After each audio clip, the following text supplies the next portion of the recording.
Friends of pizza, welcome back. We're doing pizza today. I'm gonna do it in my Ooni Pro. I'm gonna show you my sourdough, New York style pizza dough. It's pretty simple. Let's get right into it. So what I have is some Caputo Americana flour. You're gonna need 600 grams of this. And I'm gonna go a little bit slower today. I think in the last video I may have confused some people by going too fast. So I'm gonna tell you why I'm using this. Most people who don't have an outdoor pizza oven, their ovens can't get up to 900 degrees Fahrenheit. And so what Caputo has done is they've put some malted wheat in here that helps with the browning. So it's gonna help with color. And even though my oven can get up to 900 degrees Fahrenheit, I do not like cooking that high most of the time. So I'm gonna keep mine around 600 or 700 degrees Fahrenheit today. If you go much higher than that, this will burn and you won't wanna use it. You won't wanna use this recipe at all, actually. Next, I'm gonna use 60 grams of Caputo Semolina. This is the double ground kind. What this is gonna do is add some flavor and some crunchiness, so some good texture. I learned this trick from Chef Leo Spizzeri from the North American Pizza and Culinary Institute.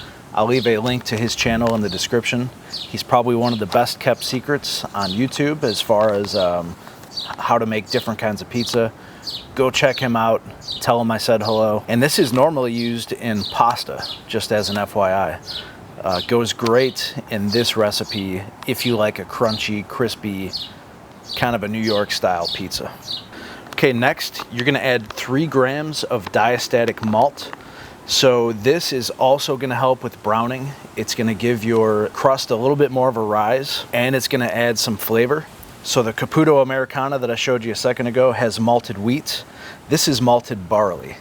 And I'm gonna add just 3 grams extra, just for that extra darkness like I talked about, and a nice earthy flavor. I love baking with this. It goes great in pizza doughs. So that's 3 grams of Diastatic Malt. Next, I'm gonna go with 19 grams of sea salt. The salt obviously gives it a little bit of a salty flavor, but salt also helps with the strength of the dough. You definitely need that, especially when you're making those bigger New York style pizzas. So 19 grams of salt, 12 grams of olive oil, a little bit of flavor, makes the dough a little bit easier to work with. 270 grams of room temperature water, and then 300 grams of sourdough starter. This is my girlfriend Donna's recipe. I will be making a full video on this, and I'll put it up in the end screen of this video eventually.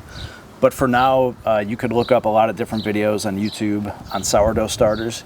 You'll see that last night she started this at 11:30 p.m. and it's now risen all the way up to the top. And what you want to do is put that starter in a large mixing bowl, dump in your water, and we're going to give this a mix. And this is what they refer to in the industry as a poolish. And you just want to mix it continuously until it's fully dissolved. Okay, and then what you're going to do is take your wet mixture, dump it into all of your dry ingredients. I'm using my KitchenAid stand mixer. If you don't have one of these, you could do it by hand.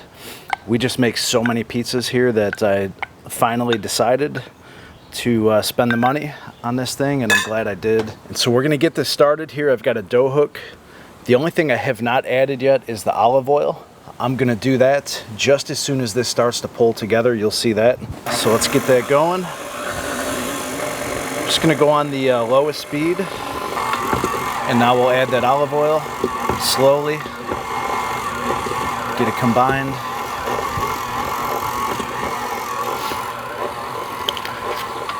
And another thing I learned from Chef Leo is these dough hooks can be destructive to the dough ball.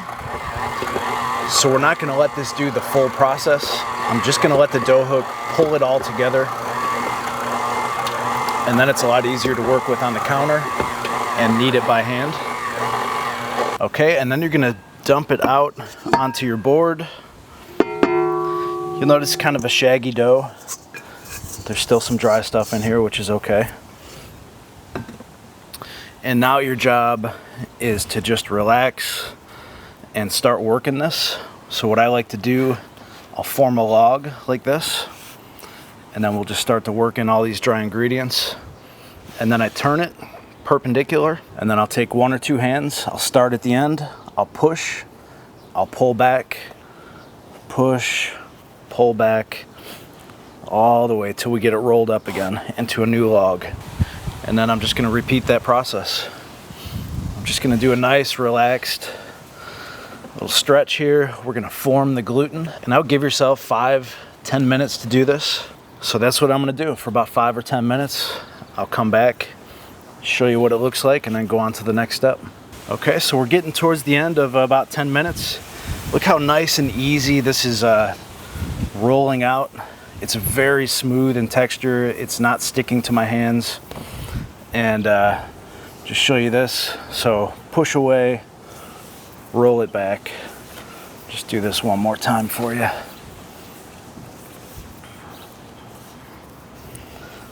Very nice. This came together great. And that's why I like using the stand mixer. Once it all pulls together, it's not sticking all over the place. So from here, what we're gonna do is we're just gonna form it into a loose little ball. It doesn't need to be perfect right now. And then I'm gonna put this into a bowl. I've got a little bit of olive oil on the bottom to prevent it from sticking. I'm gonna attempt to put some plastic wrap on in 30-mile-an-hour winds. Let's see if Mother Nature gives me a break. So we're gonna get this on. We want to not let any air in here. We don't want the top of our pizza ball to develop a crust. So keeping that airtight is gonna keep some moisture in there. I'm gonna put a towel on top, and this will sit out on the counter until it doubles in size. It's gonna depend on the temperature in your kitchen. That could be 2 hours, it could be 4 hours. Don't rush it. This is where you build up a lot of that flavor. So just let it do its thing, and we'll come back when it's doubled in size.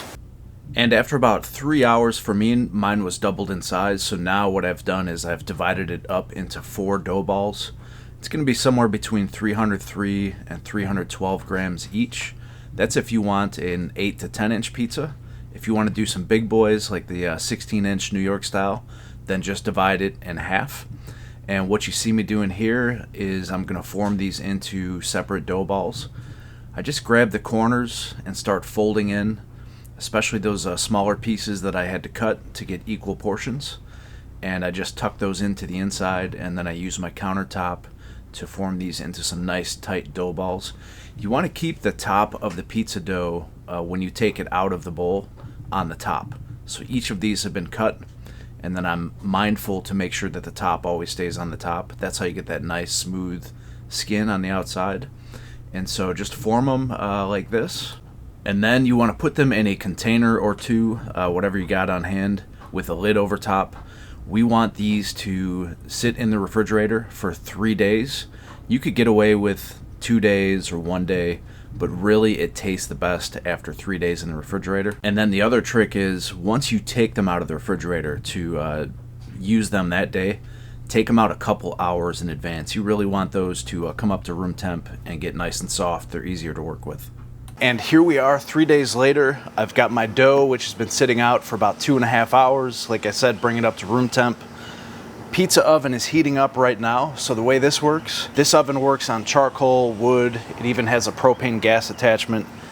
Today I'm just gonna use some charcoal, so I've got it in a chimney starter. You dump the charcoal in, you put the lid on, you close the door, you let it preheat. And at the same time that this oven's preheating, I actually have a little cast iron pan in here that's preheating as well, because I'm gonna pre-cook some sausage and mushrooms. So let me get this guy out of here and over on the table. And the reason I'm gonna preheat is these pizzas cook so quick that the mushrooms are not gonna get done in time, and actually the sausage is gonna create quite a bit of grease, which I do not want. So I've just got some Jimmy Dean's hot sausage. You could use any kind of sausage you want. Of course, if you don't like sausage, you don't have to use it. And I'm just gonna break up some little bite-sized pieces, and you might even be able to hear it starting to sizzle. Then I'll dump in my mushrooms. And the cool thing about this, that grease from the sausage is gonna help flavor these a little bit, so I don't need to add any salt or pepper. And now this can go right back into the oven for a couple minutes while we build the rest of our pizza. Get that door closed. And now let me show you a real easy way to form your pizza crust. So here's 2 of those dough balls we made. And it's been sitting out for a couple hours. It's nice and warm. What I'm gonna do is hit up this bottom side with some semolina. I like to keep it in a little shaker. This is an old Parmesan cheese container. And then we'll get this top side. Now, try to remember this, especially when you're starting out. This top side is gonna go down onto your pizza peel and ultimately into the oven. This will give you the best chance of it not sticking because it's so smooth. And we'll get a little bit more semolina. You don't need too much. And here we go. This was taught by Chef Leo as well. So what you do is you take your hands, gently push down into the center. You'll see the gas pushes both ways, right? And from here, we're gonna push out and we're gonna make sure we leave a crust about the width of a finger. Okay, so we got that side. Now what we're gonna do is flip this over, and now we're gonna push out this way. And this is a great beginner way to do this. Now we've got it nice and even. We didn't just blow it all out on one side. The gas is in there. And I'm making a little indents with my fingers. That's gonna trap little air pockets and make that dough nice, light and fluffy. What we're gonna do now is flip it and rotate it halfway. And we'll do the same thing now. So we're getting out to that other edge. All right, look at that, it's looking awesome. Flip it again. And there we go. And just keep pushing it out. You don't have to pick it up, especially on these smaller ones. If this was a big 16-inch, I would pick it up and stretch it, but you don't have to. You just want to be careful not to crush this whole side. So if you want to stretch it a little bit, you can put one hand down, just pull out a little bit. All right, you see a lot of guys do the slap and fold, but just keep it simple for yourself. Get it to the size you want. So the next thing I'm gonna do, I'm using a pizza screen today. Anytime I've got a bunch of toppings on there, I don't want to lose them when I launch the pizza. A lot of times it'll all fall off and land down on your pizza stone. So what I'm gonna do is start it on the screen in the oven. We'll let it cook for a couple minutes in there, and then we can take it off the screen if we want to help crisp up that bottom. This is another beginner tip. And so now this is some homemade pizza sauce. I will put a link to the video where I shared this recipe. It is excellent. I figure if you're gonna go through all the effort of making a pizza from scratch, you may as well make your own sauce. The store-bought stuff is really, it's okay, but nowhere near as good as making it fresh, where you can tweak it, add some flavors that you like. So there's our sauce. Now for the cheese. This is just store-bought pizza cheese, nothing special. Some pepperoni. Now for the sausage. Scatter that about, nice and even. And then the mushrooms.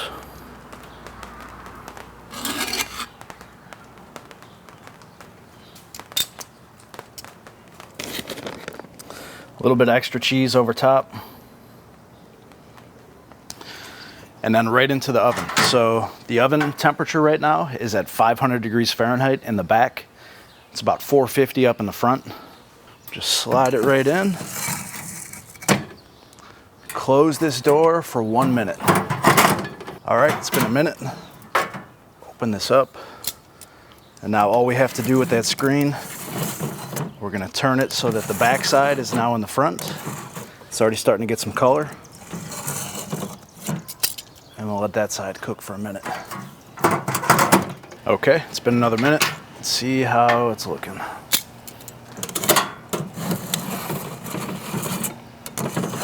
Beautiful.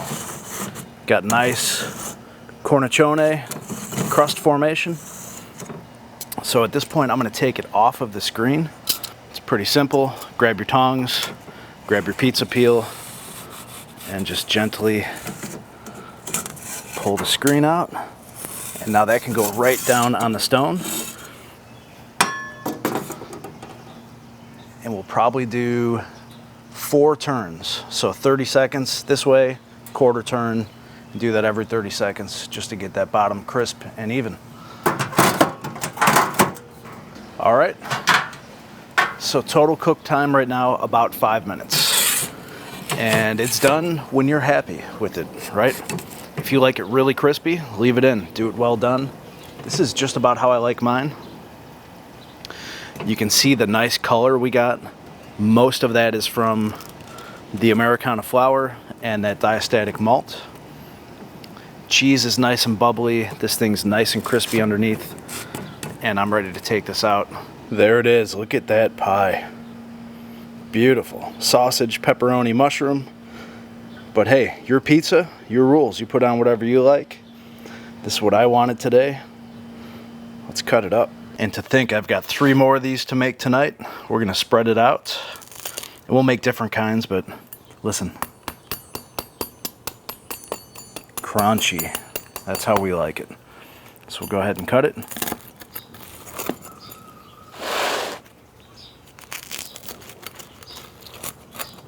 Oh. And I'm gonna take the one closest to you. Look at that guy. Nice underside, everything's cooked. Here we go, let's get a bite. Beautiful summer day to be making pizza, I'll tell you that. Get a bite of the crust first, my favorite part. That's just a beautiful pizza. Great flavor, great crunch. Give it a shot, I know you guys are gonna love it. And hey, give me a big like, leave a comment, hit subscribe, do all that cool stuff. And definitely check out one of those 2 videos right there. And I'll see you over there.